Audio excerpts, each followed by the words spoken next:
श्री स्वामी समर्थ श्री गुरुदेव दत्त।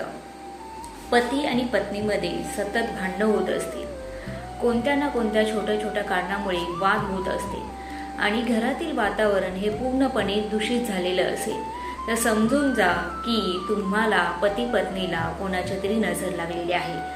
आपलं नातं हे खूप प्रेमळ आणि स्वच्छ असतं, निर्मळ मनाचं असतं, पण दुसऱ्यांची वाईट नजर ही आपल्या नात्याला लागतेच लागते आणि अचानक घरामध्ये वेगवेगळ्या प्रकारचे भांडण तंटा हे उद्भवतात किंवा वेगवेगळ्या प्रकारची वाईट गोष्टी घरामध्ये घडत असतात। तर पती पत्नीला जर नजर लागली असेल तर ती नजर दोष कशी दूर करायची याचाच उपाय मी आजच्या व्हिडिओमध्ये सांगणार आहे, त्यामुळे व्हिडिओ शेवटपर्यंत नक्की बघा आणि कमेंटमध्ये सुद्धा लिहायला विसरू नका की तुम्ही सुद्धा या फेजमधून जात आहात का।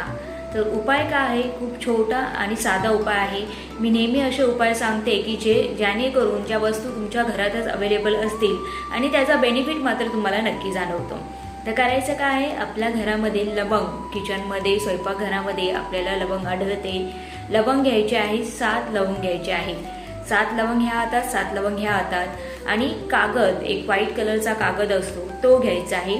दोन्ही कागदामध्ये 7 लवंग ठेवून त्याची पुडी बनवायची आहे आणि ही पुडी तुम्हाला, आणि हा उपाय कधी करायचा आहे, शनिवारी करायचा आहे। शनिवारी सुरू करायचा आहे आणि येणाऱ्या शनिवारी तो संपवायचा आहे। तर शनिवारच्या रात्री तुम्हाला ह्या पुड्या, आपण झोपतो जो आपला बिछाना आहे त्याच्या खाली असलेली उशी, त्या उशीखाली म्हणजे नवऱ्याच्या उशीखाली आणि वाईफच्या उशीखाली, पिलो खाली तुम्हाला ह्या पुड्या ठेवून द्यायच्या आहेत। 7 दिवस करून पुढच्या शनिवारी त्या पुड्या काढायच्या आहेत आणि एक कापराची डबी असते, एक भांडं असतं आपलं धुपाचं, ते घ्यायचं आहे। त्याच्यामध्ये धूप आणि भीमसेनी कापूर आणि त्या पुड्यांमध्ये असलेले लवंग तुम्हाला त्यात काढायचं आणि प्रज्वलित करायचं आहे।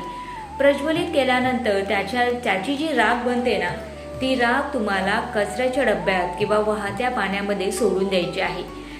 त्याने काय होतं, तुमच्या दोघांमधला जी नजर लागलेली आहे तो नजर दोष दूर होतो। खूप लोकांना याचा बेनिफिट आलेला आहे, तुम्हीही करून बघा आणि कमेंटमध्ये लिहायला विसरू नका। श्री स्वामी समर्थ श्री गुरुदेव दत्त।